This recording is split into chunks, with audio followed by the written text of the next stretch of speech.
2 മണിക്കൂർ 18 മിനിറ്റ് കാണിക്കുന്നുണ്ട്. എവിടെ പോകുന്നത് നമ്മൾ? അതെ, ഞങ്ങൾ ജബൽ ജയ്സിലേക്കാണ് പോയത്. അന്നൊരു ഏകദേശം ഒരു 6 മണി 6:15 ഞങ്ങൾ വീട്ടിൽ നിന്ന് ഇറങ്ങി. ഇവിടുന്ന് ഒരു 2 മണിക്കൂറെങ്കിലും ഉണ്ട്. ഞങ്ങൾ ഷാർജയിലാണ് താമസിക്കുന്നതെങ്കിലും ജബൽ ജയ്സിലേക്ക് 2-2.5 മണിക്കൂറുണ്ട്. ട്രാഫിക്കൊന്നും വലിയ ട്രാഫിക് ഉണ്ടായിരുന്നില്ല. എന്നാലും ഞങ്ങളിങ്ങനെ പോയി. ഈ ജീവിതത്തിൽ ഞങ്ങൾ 3 പേരടങ്ങുന്ന ജീവിതത്തിൽ ഞങ്ങൾക്ക് വേണ്ടി മാത്രം ഞങ്ങൾ കുറച്ച് സമയം കണ്ടെത്താറുണ്ട്. അതിപ്പം വീക്കെൻഡിലായിരിക്കും മിക്കവാറും. വെള്ളി, ശനി, ഞായർ ദിവസങ്ങളാണ് ഞങ്ങൾക്ക് ലീവ്. അതനുസരിച്ച് ഞങ്ങൾ പുറത്ത് എവിടെയെങ്കിലും പോയി ഫുഡ് കഴിക്കുകയോ എന്തെങ്കിലും ചെയ്യാറുണ്ട്. ഇപ്പം ഞങ്ങൾ ജബൽ ജയ്സിലേക്ക് പോകാനാണ് പ്ലാൻ ചെയ്തത്. അങ്ങനെ കാർ ഓടിച്ച് പോയി ഏകദേശം പുലർച്ചെ ടൈമായിരുന്നോളും സൂര്യൻ ഉദിക്കുന്നത് കാണാനാണ് ഞങ്ങൾ ഇറങ്ങിയത്. പക്ഷേ എത്ര മണിക്ക് അവിടെ എത്തുന്ന പോലും ഞങ്ങൾക്ക് അറിയണ്ടായിരുന്നില്ല. കാരണം നല്ല ദൂരം ഉണ്ടായിരുന്നു. നല്ല ഉറക്കം വരുന്നുണ്ടായിരുന്നു. എനിക്ക് ഉറക്കം വരുന്നുണ്ടെങ്കിലും ഞാൻ എൻ്റെ ഹസ്ബൻഡിനെ സപ്പോർട്ട് ചെയ്യണമല്ലോ. അപ്പം ഞാൻ ഉറങ്ങിയില്ല കേട്ടോ. അങ്ങനെ എൻ്റെ മോൻ അപ്പം തന്നെ ഉറക്കം വന്നു. അവൻ പുതച്ചു മൂടി കിടന്നുറങ്ങി. ഞങ്ങൾ രണ്ടുപേരും ഇങ്ങനെ സംസാരിച്ച് കുറേ കഥകളൊക്കെ പറഞ്ഞ് ഇങ്ങനെ പോയി. പിന്നെ ഏകദേശം ജബൽ ജയ്സ് എത്തി. ജബൽ ജയ്സിൻ്റെ അവിടെ അകത്ത് കയറി കഴിഞ്ഞപ്പോൾ നല്ല രസമുണ്ടായിരുന്നു കേട്ടോ. നല്ലൊരു ഫ്രഷ് ഫീലിംഗ് ആയിരുന്നു എനിക്ക്. മോനും ഒരുപാട് എൻജോയ് ചെയ്തു. ഞങ്ങൾ 3 പേരും ഒരുപാട് എൻജോയ് ചെയ്തു. അത് കഴിഞ്ഞ് ഞങ്ങളുടെ കയ്യിൽ ടെൻറ്റ് ഉണ്ടായിരുന്നു. പിന്നെ ഫുഡ് ഉണ്ടാക്കാൻ കുറച്ച് ഐറ്റംസ് ഒക്കെ കൊണ്ടുപോയിട്ടാണ് പോയത്. പക്ഷേ ഞങ്ങൾ അതിനകത്തേക്ക് കയറ്റി വിട്ടില്ല. അവിടെ എന്തോ മെയിൻ്റനൻസ് വർക്ക് നടക്കുന്നതുകൊണ്ട് നമുക്ക് അങ്ങോട്ട് പോകാൻ പറ്റിയിട്ടുണ്ടായിരുന്നില്ല. അങ്ങനെ ഞങ്ങൾ തൽക്കാലം കുറച്ച് ഫോട്ടോസൊക്കെ എടുക്കാമെന്ന് വിചാരിച്ച് കാറൊക്കെ ഒന്ന് ഓപ്പൺ ആക്കിയിട്ടു. കുറച്ച് വീഡിയോസ് എടുത്തു, കുറച്ച് ഫോട്ടോസ് എടുത്തു. പിന്നെ അങ്ങനെ ചുമ്മാ കുറച്ച് ഫോട്ടോസൊക്കെ എടുത്ത് അവിടെ കുറച്ച് കറങ്ങി. അങ്ങനെ ഞങ്ങൾക്ക് നിൽക്കാനുള്ള നമുക്കൊന്ന് ഒരു സ്ഥലത്ത് സ്റ്റേ ചെയ്യണമല്ലോ. അതിനുള്ള സ്ഥലം നോക്കിയപ്പോൾ ഞങ്ങൾക്ക് നല്ലൊരു സ്ഥലം കണ്ടുപിടിച്ചു. കുറച്ച് മരത്തിൻ്റെ കുറച്ച് ഷെയ്ഡൊക്കെ വന്ന് അവിടെ കുറച്ച് 2-3 ആടൊക്കെ ഉണ്ടായിരുന്നേ. അവിടെ ഒരുപാട് ആടിനെ കാണാൻ പറ്റും നമുക്ക്. അത് കഴിഞ്ഞ് ഞങ്ങൾ ചെയറും ഞങ്ങളുടെ ഈ പായയും സാധനങ്ങളും ഫുഡ് ഉണ്ടാക്കാനുള്ള അടുപ്പ് പിന്നെ മുട്ട എല്ലാ സാധനങ്ങളും ഞങ്ങൾ വീട്ടിൽ നിന്നേ എടുത്ത് കൊണ്ടുവന്നിട്ടുണ്ടായിരുന്നു. അതെല്ലാം ഞങ്ങൾ അങ്ങനെ അവിടെ അറേഞ്ച് ചെയ്തു. പിന്നെ മോനതാ ആടിന് കല്ലെടുത്തെറിയാൻ ഓടിപ്പോകുന്നത്. അങ്ങനെ അത് കഴിഞ്ഞ് ഞങ്ങളവിടെ ഫുഡ് ഉണ്ടാക്കാൻ വേണ്ടി അടുപ്പ് എടുത്തിട്ടുണ്ടായിരുന്നു. ഓൾറെഡി അടുപ്പ് കൂട്ടേണ്ട ആവശ്യം ഉണ്ടായിരുന്നില്ല. ഗ്യാസ് അടുപ്പുണ്ടായിരുന്നു. അങ്ങനെ ഗ്യാസ് അടുപ്പ് വെച്ചു. അപ്പോൾ ഫസ്റ്റ് പ്ലാൻ എന്ന് പറഞ്ഞാൽ ഞാനൊരു ചായപ്രേമിയാണ്. അപ്പോൾ ചായ കുടിക്കാമെന്നുള്ള പ്ലാനായിരുന്നു ഫസ്റ്റ്. അങ്ങനെ ചായ ഉണ്ടാക്കാനുള്ള പാലെടുത്തു. ചായക്ക് എന്താ വെക്കുക, ഫസ്റ്റ് ചായ വേണോ കട്ടൻ വേണോ? എൻ്റെ ഹസ്ബൻഡ് ഒരു കട്ടൻ ചായ പ്രേമി, ഞാനൊരു പാൽ ചായ പ്രേമിയാണ്. അപ്പോൾ ഫസ്റ്റ് കട്ടൻ വേണോ പാൽ ചായ വേണോ ചോദിച്ചു. അപ്പോൾ ഹസ്ബൻഡ് പറഞ്ഞു എന്ന് നമുക്ക് പാൽ ചായ ഉണ്ടാക്കാമെന്ന് പറഞ്ഞു. അങ്ങനെ ഞാൻ പാൽ ചായ ഉണ്ടാക്കാനുള്ള ഒരുക്കത്തിലാണ്. പാത്രങ്ങൾ കൊണ്ടുവന്നിട്ടുണ്ടായിരുന്നു. ഒരു അടിപൊളി പാത്രം ഞാൻ മേടിച്ചിട്ടുണ്ടായിരുന്നു. ഇവിടെ എവരിഡേ സെൻറ്റർ ഉണ്ട് നമ്മുടെ ഷാർജ.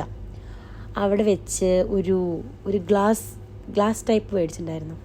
അതിലാണ് ചായ ഉണ്ടാക്കാൻ ഞാൻ പ്ലാൻ ചെയ്തത്. നോർമൽ ടീ പോട്ടൊന്നും ഞാൻ കൊണ്ടുവന്നിട്ടുണ്ടായിരുന്നില്ല.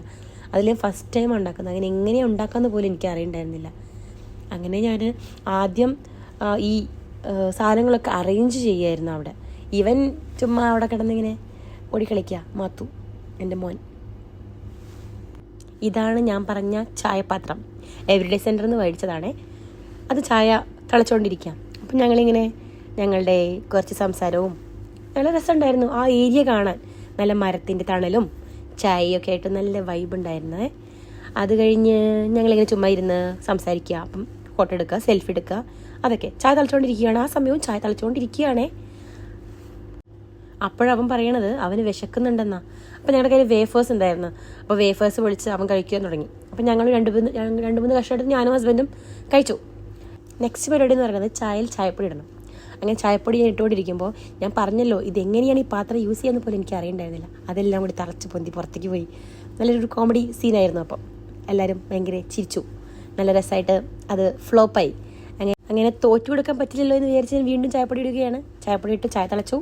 ഇപ്പോൾ റെഡിയായി. ഇപ്പം നമുക്കതിൻ്റെ ടെക്നിക്ക് മനസ്സിലായി. തീ സിമ്മാക്കണമായിരുന്നു. ഞാൻ അത്ര ചിന്തിച്ചിട്ടുണ്ടായിരുന്നില്ല. അങ്ങനെ തീ സിമ്മാക്കി ചായ എടുത്തു. അങ്ങനെ ചായ അവിടെ റെഡി ആയിട്ട് വെച്ചു. ഇനി നമുക്ക് അടുത്ത പ്ലാൻ എന്താണെന്ന് അറിയോ? നമുക്ക് ഓംലെറ്റ് ഉണ്ടാക്കണം. ഓംലെറ്റ് ഉണ്ടാക്കാൻ ഞാൻ ഉള്ളി കൊണ്ടുവന്നിട്ടുണ്ടായിരുന്നു, പച്ചമുളക് കൊണ്ടുവന്നിട്ടുണ്ടായിരുന്നു. അപ്പോൾ ഉള്ളി പൊളിക്കുന്ന സീനാണ് ഇപ്പോൾ ഞാൻ കാണിക്കുന്നത്. അങ്ങനെ ഉള്ളി പൊളിച്ചു. ഉള്ളി കഴുകണമല്ലോ. കഴുകാൻ വെള്ളം എടുത്തു. ഉള്ളി കഴുകി. പച്ചമുളക് എടുത്ത് അത് കട്ട് ചെയ്തു. അങ്ങനെ മലമുകളിൽ വെച്ച് ഞങ്ങൾ എന്തുണ്ടാക്കാൻ പോവുകയാണ്, ഓംലെറ്റ് ഉണ്ടാക്കാൻ പോവുകയാണ്. അങ്ങനെ ഓംലെറ്റിനെ 2 മുട്ട എടുത്ത് പൊട്ടിച്ചു ഒഴിച്ചു. അങ്ങനെ ഞാൻ പാൻ അടുപ്പത്ത് വെച്ചിട്ടുണ്ടായിരുന്നു. പക്ഷെ വെളിച്ചെണ്ണ നന്നായിട്ട് കട്ടിയായി. കാരണം നല്ല തണുപ്പുണ്ടായിരുന്നു ആ ടൈമിന്. ഓൾറെഡി 8 മണി കഴിഞ്ഞിട്ടുണ്ടായിരുന്നെങ്കിലും തണുപ്പൊട്ടും കുറവുണ്ടായിരുന്നില്ല. നല്ല വെളിച്ചെണ്ണയൊക്കെ നല്ല ഐസ് കട്ട പോലെ ഇരിക്കുകയായിരുന്നു. അങ്ങനെ ഞാൻ ടിപ്പ് ചെയ്തു. കുറച്ച് കത്തി ഉപയോഗിച്ച് വെളിച്ചെണ്ണ എടുത്ത് പാനിലൊഴിച്ചു. അങ്ങനെ ഓംലെറ്റൊക്കെ റെഡിയായി. എനിക്ക് തോന്നുന്നു വീട്ടിലുണ്ടാക്കാനേക്കാൾ ടേസ്റ്റ് ഉണ്ടായിരുന്നു എന്നൊരു സംശയം. ചിലപ്പോൾ പ്രകൃതിയിൽ നിന്ന് കാറ്റൊക്കെ തട്ടി ഓംലെറ്റിന് ടേസ്റ്റ് കൂടിയായിരിക്കും. എങ്ങനെയാണ് ഹസ്ബൻഡ് പറഞ്ഞത്. പുള്ളിക്കാരൻ നല്ല ഇഷ്ടപ്പെട്ടു. അത് നല്ല എൻജോയ് ചെയ്ത് കഴിക്കുന്നുണ്ടായിരുന്നു. അത് കഴിഞ്ഞ് എനിക്കുള്ളത് ഞാനുണ്ടാക്കി, മോനുള്ളതും ഉണ്ടാക്കി. അപ്പോൾ ആ ഹസ്ബൻഡ് ഇങ്ങനെ കഥ പറയായിരുന്നു. നല്ല തണുപ്പായിരുന്നു, പക്ഷെ അവിടെ നല്ല ഈച്ച ഉണ്ടായിരുന്നു കേട്ടോ. ഒരുപാട് പേര് വന്ന് പോകുന്ന സ്ഥലമായതുകൊണ്ടായിരിക്കും ചിലപ്പോൾ കുറേ ഈച്ച ഉണ്ടായിരുന്നു.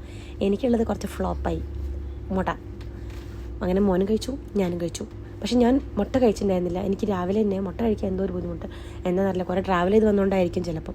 അപ്പം ഞാനൊരു ഗ്ലാസ്സിൽ ചായ എടുത്ത്, കുറച്ച് സിനിമാറ്റിക് സ്റ്റൈലിലായിരുന്നു ചായ എടുത്തു. ഓൾറെഡി എനിക്ക് ചായയിൽ ബിസ്ക്കറ്റ് മുക്കി കഴിക്കാൻ ഭയങ്കര ഇഷ്ടമാണ്. ഞാൻ പണ്ട് കഴിക്കാറുണ്ടായിരുന്നു. ഇപ്പം പിന്നെ ഷുഗർ കട്ടും കുറേ എന്തൊക്കെയോ സംഭവങ്ങളൊക്കെ വന്നുകൊണ്ട് കഴിക്കാറില്ല. പക്ഷെ മോൻ ബിസ്ക്കറ്റ് ഉണ്ടെന്നുണ്ട് ഞാൻ എന്തെങ്കിലും ചായയിൽ മുക്കി ബിസ്ക്കറ്റ് കഴിച്ചു. ആ ഒരു അറ്റ്മോസ്ഫിയറിൽ അങ്ങനെയൊരു ചായ കഴിക്കുന്ന വെച്ചാൽ ബിസ്ക്കറ്റ്, ചായ, നല്ല കാറ്റ്, തണുപ്പ്, നല്ല രസമുണ്ടായിരുന്നു. അങ്ങനെ ഞങ്ങൾ ഭയങ്കരമായിട്ട് സന്തോഷം. എനിക്ക് ഭയങ്കരമായിട്ട് മനസ്സ് നിറഞ്ഞൊരു ദിവസമായിരുന്നു അന്ന്. അങ്ങനെ ഞങ്ങൾ പിന്നെ ബാക്കി 2 മുട്ട ഉണ്ടായിരുന്നു. അപ്പോൾ ഞങ്ങൾ വീണ്ടും കൂടി ഒരു ഓംലെറ്റ് ഉണ്ടാക്കി. അങ്ങനെ എല്ലാം കഴിച്ച് കഴിഞ്ഞ് ഞങ്ങൾ കുറച്ച് ഫോട്ടോസൊക്കെ എടുത്തു. പിന്നെ ഞങ്ങൾ വീട്ടിൽ വലിയൊരു അക്വേറിയം ഉണ്ട്. അങ്ങനെ അക്വേറിയത്തിലിടാൻ കുറച്ച് നല്ല കല്ല് പെറുക്കി. അവിടെ നല്ല രസമുണ്ടായിരുന്നു കല്ലുകളെല്ലാം. മഴ പെയ്തുകൊണ്ട് നല്ല ക്ലീൻ ആൻഡ് ക്ലിയർ കല്ലുണ്ടായിരുന്നു. അങ്ങനെ കല്ലൊക്കെ പെറുക്കി ഫോട്ടോസൊക്കെ എടുത്തു. സന്തോഷമായിട്ട് ഞങ്ങൾ വീട്ടിലേക്ക് തിരിച്ചു വന്നു.